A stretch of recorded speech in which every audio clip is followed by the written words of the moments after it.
அனைவருக்கும் வணக்கம். கடந்த ஒரு வாரத்துக்கு முன்னாடி வரைக்கும் ஸ்டாலின் அவர்கள்கிட்ட சென்ற ரிப்போர்ட் எல்லாமே பார்த்தீங்கன்னா திமுக தனியாகவே 150க்கும் மேற்பட்ட தொகுதிகளில் ஜெயிக்கும், உதயசூரியனே 150க்கு மேலே ஜெயிக்கும், கூட்டணி கட்சிகள் ஜெயிக்கிறதெல்லாம் நமக்கு எக்ஸ்ட்ரா தான், கிட்டத்தட்ட நம்ம திட்டமிட்ட மாதிரி 200 தொகுதியில் ஜெயிச்சிடலாம் அப்படிங்கிற மாதிரியே பெண் நிறுவனம் கொடுத்த ரிப்போர்ட்டு, அதே மாதிரி மற்ற உளவுத்துறை அமைப்புகள்லாம் கொடுத்த ரிப்போர்ட் எல்லாமே ஸ்டாலின் அவர்கள்ட்ட ஒரு டேட்டா சொல்லியிருக்காங்க. இப்போ நேற்றைய தினம் பார்த்தீங்கன்னா ஸ்டாலின் அவர்களுக்கு கைக்கு கிடைச்ச ஒரு முக்கியமான ரிப்போர்ட்டில் என்ன தகவல் இருக்குது அப்படின்னா 125 இடங்கள் தான் பார்த்தீங்கன்னா திமுக இந்த முறை உதயசூரியன் சின்னத்தில் வெற்றி பெறுவதற்கான வாய்ப்புகள் இருக்குது. அதே மாதிரி பார்த்தீங்கன்னா கூட்டணி கட்சிகள்லாம் மொத்தமாக சேர்ந்து ஒரு 25 தொகுதிகளுக்கு உள்ளதான் ஜெயிக்கும், அதாவது காங்கிரஸ், கம்யூனிஸ்ட், விசிக்கெல்லாம் சேர்த்து சொல்கிறாங்க.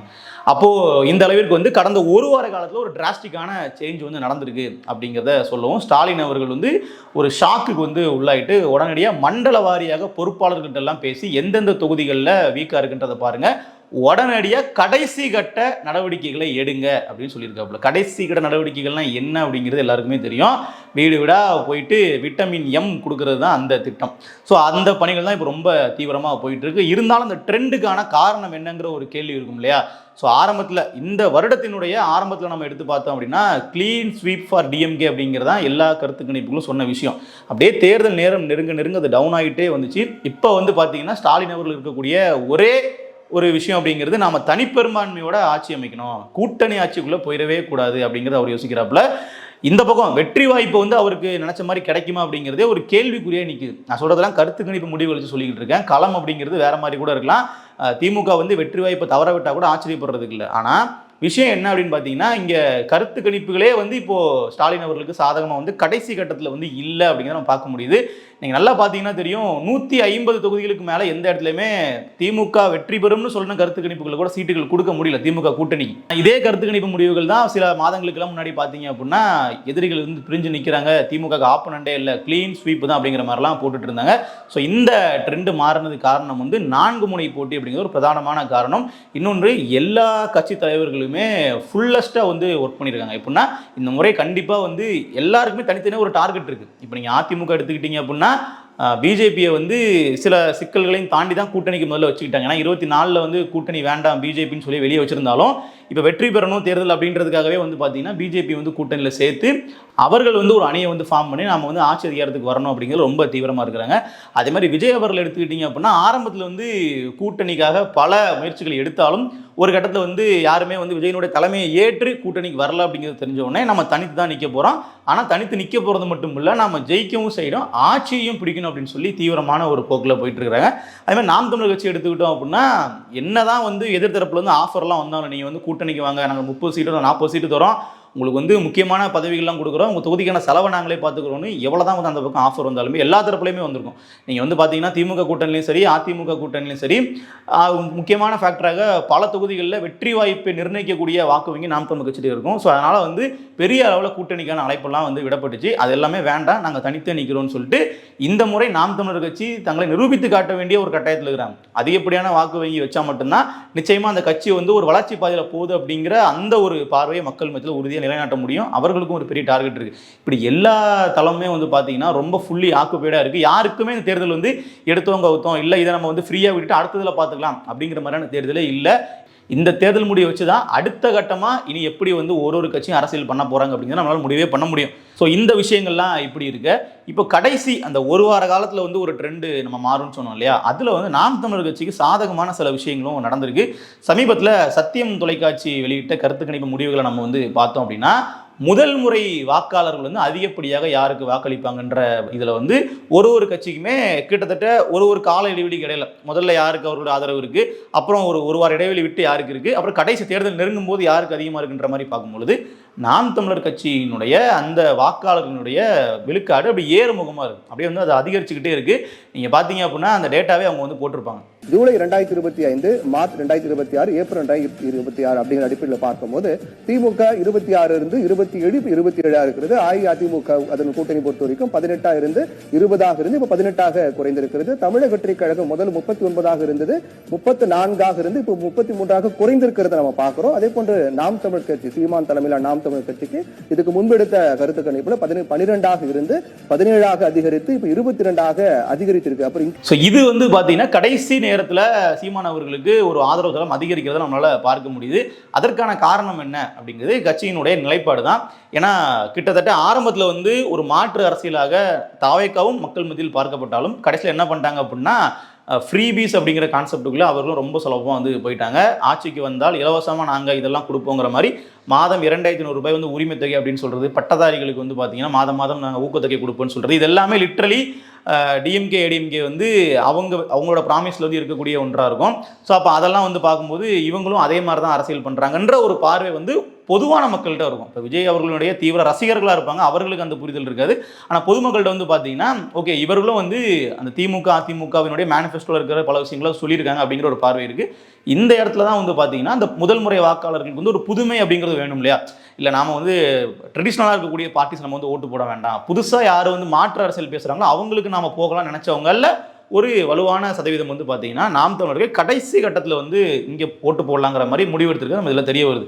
இன்னொன்று சமூக வலைதளங்களில் வெளியாகக்கூடிய வீடியோக்கெல்லாம் பார்க்கும்போது நமக்கு ரொம்ப அதிர்ச்சியாக இருக்குது. காரணம் என்னென்னா எல்லா இடங்கள்லையும் வந்து பார்த்தீங்கன்னா வாக்குக்கு வந்து பணம் கொடுக்கக்கூடிய விஷயங்களை வந்து வீடியோவாகவே எடுத்து வெளியிடுறாங்க.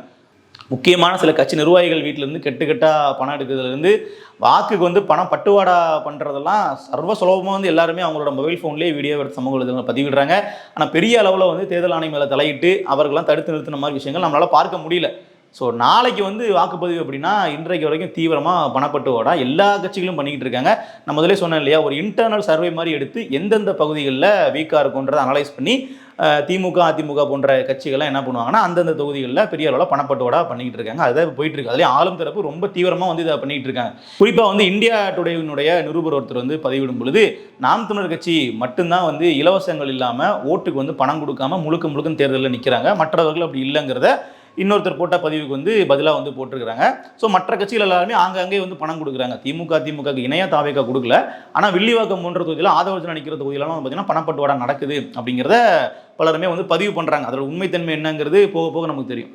ஸோ எது எப்படி இருந்தாலும் ஓட்டுக்கு பணம் கொடுக்கக்கூடிய கட்சிகள் வந்து நம்ம முழுசாக புறக்கணிச்சா மட்டும்தான், அட்லீஸ்ட் அந்த வேட்பாளரையாச்சும் ஒரு கட்சியில் வந்து இந்த தொகுதியில் ஓட்டுக்கு பணம் கொடுக்குறாங்க அப்படின்னா அவர்களை முற்றுமுழுதாக புறக்கணிச்சா மட்டும்தான் அவர்கள் நாளைக்கு ஜெயிச்சு ஆட்சிக்கே வந்தாலும் நேர்மையாக இருப்பாங்க நம்ம எதிர்பார்க்க வச்ச முடியும். அவர்கள் சரியாக இருப்பாங்கன்னு உத்தரவாதம் கொடுக்க முடியாது. குறைந்தபட்சம் அவர்கள் நம்மக்கிட்ட வந்து பணம் கொடுக்கல அப்படின்னா நம்மக்கிட்ட இருந்து பணத்தை திருப்பி எடுக்க முயற்சி பண்ண மாட்டாங்கன்னு நம்ம நம்பலாம் முதல் கட்டமாக. ஸோ அதுதான் வந்து களம். இப்போ அடுத்த கட்டமாக சில தேர்தல் வாக்குறுதிகள் பற்றின புரிதல் மக்கள்கிட்ட எந்த மாதிரி இருக்குன்றத பிரதிபலிக்கிற மாதிரி வீடியோக்களும் சமூக வலைதளங்களில் பார்க்க முடிஞ்சு. அதில் குறிப்பாக நேற்று முழுக்க வந்து ட்ரெண்ட் ஆனது இந்த ஒரு பெண் வந்து பேசுகிற வீடியோ தான். இவங்க தாவேகாவினுடைய வாக்காளர் தான், அதில் ஒன்றும் சிக்கல் இல்லை. அவர் என்ன சொல்கிறாங்க அப்படின்னா, மற்ற கட்சிகளினுடைய மேனிஃபெஸ்டோலாம் நான் பார்த்தேன், தேர்தல் அறிக்கையெல்லாம் நான் பார்த்தேன், எனக்கு அதெல்லாம் பெரிய அளவில் விருப்பமே இல்லை.